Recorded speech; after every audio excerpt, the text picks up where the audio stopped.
Australia on Thursday ruled out promising to cut methane emissions by 30% by the end of the decade in a stance that will add to criticism that the country is a laggard in addressing climate change. Minister for Industry, Energy and Emissions Reduction Angus Taylor announced his government's decision before he was to fly with Prime Minister Scott Morrison to a UN climate summit in Glasgow, Scotland.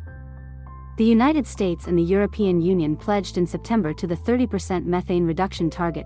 Taylor said the only way Australia could achieve that target would be to reduce numbers of cattle and sheep. At present, almost half of Australia's annual methane emissions come from the agriculture sector, where no affordable, practical and large-scale way exists to reduce it other than by culling herd sizes, Taylor wrote in the Australian newspaper.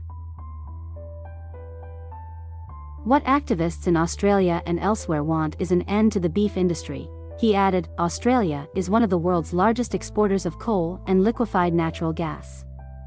The gas and mining sector account for almost one-third of Australia's methane emissions. Deputy Prime Minister Barnaby Joyce said his Nationals Party, the Conservative government's junior coalition partner, had insisted Morrison not commit to reducing methane at the Glasgow summit, known as COP26.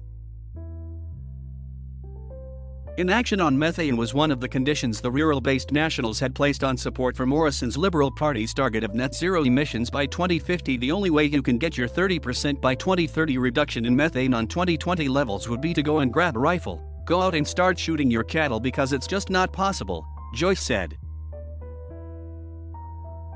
But Meat and Livestock Australia, a Sydney-based producer-owned company that provides marketing, research, and development services to over 50,000 cattle, sheep and goat farmers, said the Australian red meat industry was pursuing its own net zero target for 2030. This target means that by 2030, Australian beef, lamb, and goat production, including lot feeding and meat processing, will make no net release of greenhouse gas emissions into the atmosphere, the company website said.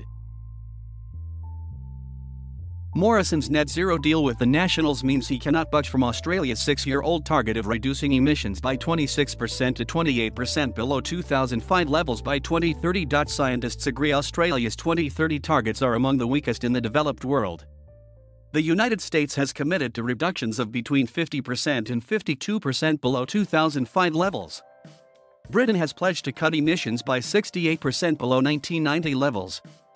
Critics argue that Morrison's plan to achieve net zero without imposing costs on households or businesses will not achieve the target and contains no measures to wean the Australian economy off fossil fuels. Morrison and Joyce appeared to contradict each other on Thursday over the extent to which the agricultural sector will bear the burden of transitioning to net zero.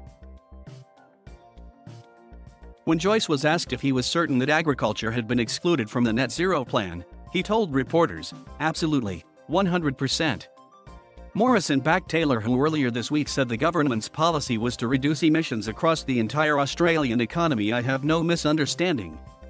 It's a whole-of-economy emissions reduction plan," Morrison said. "That's the policy agreed by Cabinet." Joyce said the net zero deal had also included a government commitment to create a fund to support people in regional Australia. But neither Joyce nor Morrison would say how much the fund would cost. Thank you for watching. Please subscribe.